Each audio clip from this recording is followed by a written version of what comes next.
get off the trail here and just hike into the woods here.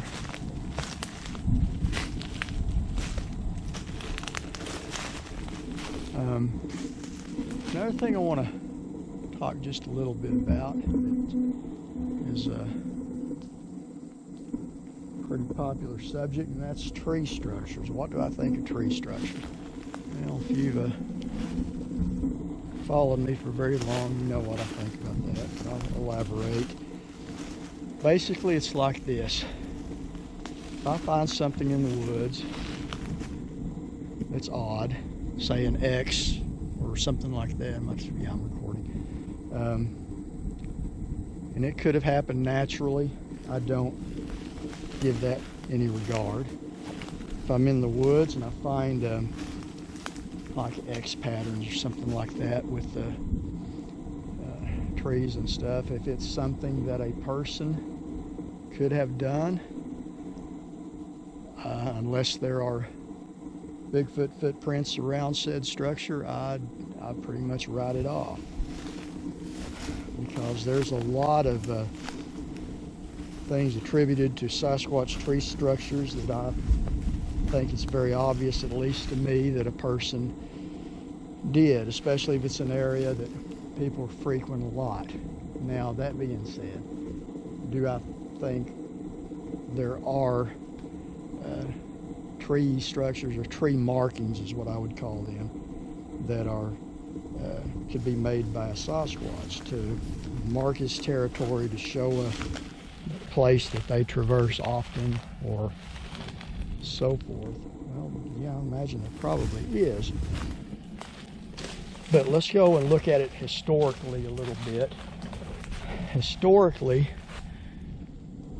a marking that was attributed to Sasquatch was generally a sapling that somewhere up, the branches were either stripped down off of it by something with great strength and obviously opposable thumbs, or the top of it twisted around and bent down.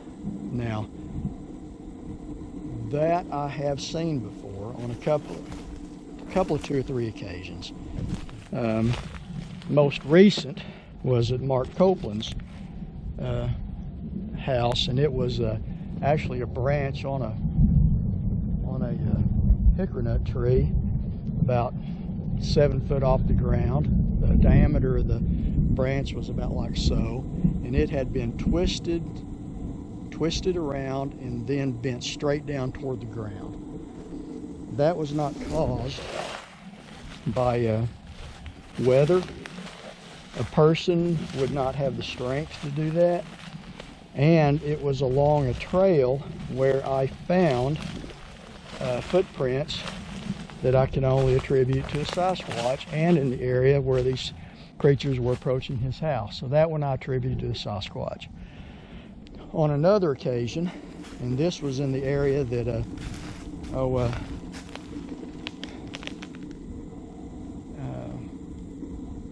NWAC, North American Wood Ape Conservancy, I think is the way. Forgive me, Alton, if you watch this and I said that wrong. But a place they call Area X, which is deep in the Kiamichi. It's closer to the Arkansas border. And I was in that area 20 years ago, maybe a little more. And at that time, I was the only one in that valley. I had driven down in there, and I had hiked up the side of this mountain. There was a very wide game trail, and on that game trail was a sapling about, I don't know, 5-6 inches in diameter, that about 6 feet off the ground or so, something had, and it was green, still green when I found it. Something had twisted it at that level, twisted it over sideways and bent it straight down to the ground. This area that I'm talking about is extremely remote. I can tell you exactly where it is, but I'm not, because this other group, they've been doing research there for a long time, and I don't want to give that away, only that I've been there and I was there a long time ago. So Jerry Heston as well, who actively researches there. So anyway, I'm not going to give that away, the exact location, but it is possibly the most remote location that I've ever been to, looking into this subject. So things like that, that's not a tree structure. That's a rotten tree that fell over. And a lot are like that. I mean, you just got to be objective, you know, but I look at everything with interest, you know, but if it's a pile of sticks that looks like some kids put it together, I'm not going to call that a Bigfoot structure. So take that for what it's worth. That's my opinion. Sticks that fall on the ground and cause an X pattern when they hit, I don't call that a Bigfoot structure, and I'm not going to. But I do go with the old adage of the strap of the sapling either twisted and bent over, or the branches raked down off of it at a higher level. The twisted branches and twisted saplings, those are the most interesting to me, because one, it took something with great strength and opposable thumbs to do that. A bear could not do that in that same manner. A human, even the strongest human, could not do that. So anyway, that's where I'm at on tree structures.